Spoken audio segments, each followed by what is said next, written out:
Hello প্রিয় শিক্ষার্থীরা, আসসালামু আলাইকুম সবাইকে। সবাই কেমন আছো? আশা করছি প্রত্যেকে ভালো আছো। আজকে আবারও তোমাদের জন্য নতুন একটি ভিডিও নিয়ে আসলাম। তোমরা দেখতেছো লাবিব 121 অফিসিয়াল, আমি তোমাদের সাথে রয়েছি লাবিব ইসলাম। আজকের এই ভিডিও টাইটেল এবং থাম্বনেল দেখে ইতিমধ্যেই তোমরা বুঝে গেছো যে আজকের ভিডিওতে আমি কী নিয়ে আলোচনা করব। সুখবর, এসএসসি 2024 সর্বশেষ আপডেট তথ্য থাকছে আজকের এই ভিডিওতে।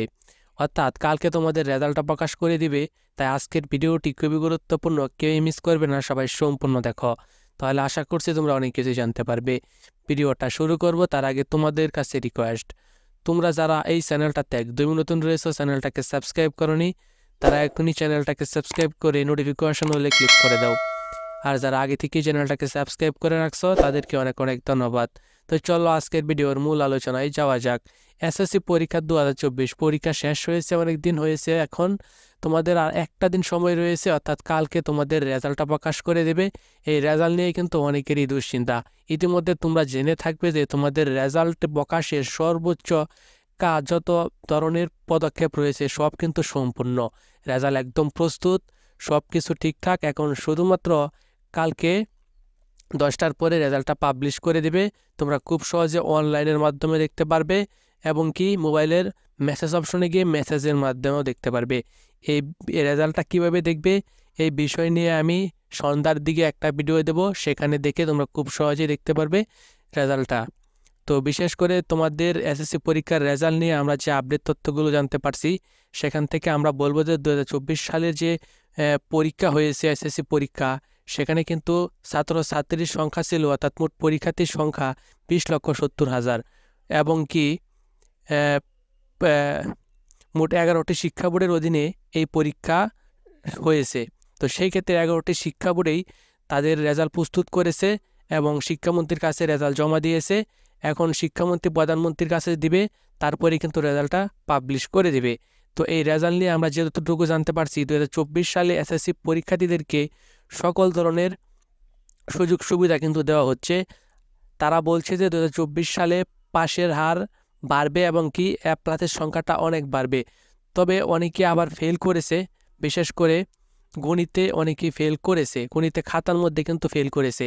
তবে নৈবিত্তিকে কীরকম রেজাল্ট হয়েছে এটা এখনও খুব ভালো করে বলা যাবে না। তবে খাতা এবং নৈবিত্তিক যখন নাম্বার যোগ করেছে রেজাল্টটা প্রস্তুত করার জন্য, তখন যাদেরকে দেখছে 1-2 নাম্বারের জন্য ফেল, তাদেরকে কিন্তু সেই নাম্বার দিয়ে পাস দিয়েছে।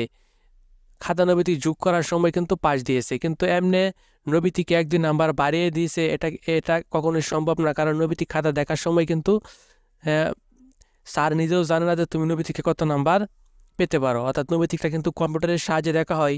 সেই ক্ষেত্রে যাদের রেজাল্ট নৈবিত্তিকে ধরো একটা নৈবিত্তিক কম হয়েছে, 10টা নৈবিত্তিক হলে পাস, তোমার হয়েছে 9টা। আর এই 9 নাম্বার যেহেতু হয়েছে, এখন রেজাল্ট যোগ করার সময় অর্থাৎ খাতা নৈবিত্তিক নাম্বার যোগ করার সময় যদি দেখে যে একটা সবগুলো সাবজেক্টে তুমি মোটামুটি ভালো রেজাল্ট করেছো, কিন্তু একটা সাবজেক্টে তুমি নৈবিত্তিকে ফেল বা খাতায় তুমি 2-3 নাম্বারের জন্য ফেল, নাম্বার যোগ করার সময় দেখতেছে কিন্তু দেখলো যোগ করে 33-এর উপরে নাম্বার হয়ে গেছে, তখন কিন্তু পাস দিয়ে দেবে। আবার অনেক সময় কিন্তু নৈবিত্তিকে 1 নাম্বার কম পেলে কিন্তু রেজাল্ট একদম ফেল চলে আসবে, এই রেজাল্ট কোনোভাবে পাস আনা সম্ভব না। আর তোমরা যদি আশা করো যে A+ পাইবা বা 3.4 পয়েন্ট ভালো একটা মোটামুটি রেজাল্ট করতে পারবা, ফেল করবা না, তারপরে দেখা গেছে অনেকের A+ মিস, অনেকেই ফেল করে গেছো, আশাস্বরূপ ফল হয়নি, তারা কি করবা? বুট চ্যালেঞ্জ করবা। বুট চ্যালেঞ্জ করার মাধ্যমে তোমার রেজাল্ট অবশ্যই পরিবর্তন হবে, কিন্তু অবশ্যই তোমার আত্মবিশ্বাস থাকতে হবে যে না, আমার রেজাল্ট তো এরকম না, আরও ভালো হওয়ার কথা। আর যারা পরীক্ষা খারাপ দিয়েছো বুট চ্যালেঞ্জ করবা ভাবতেছো, তাদের বুট চ্যালেঞ্জ করার কোনো দরকার নেই। বুট চ্যালেঞ্জ করতে যে খরচ, দৌড়াদৌড়ি, এগুলো সবই বৃথা যাবে, রেজাল্ট পরিবর্তন হবে না। তো এই ছিল আজকের ভিডিও। আজকের এই ভিডিওটি ভালো লাগলে অবশ্যই একটি লাইক দিয়ে দিও।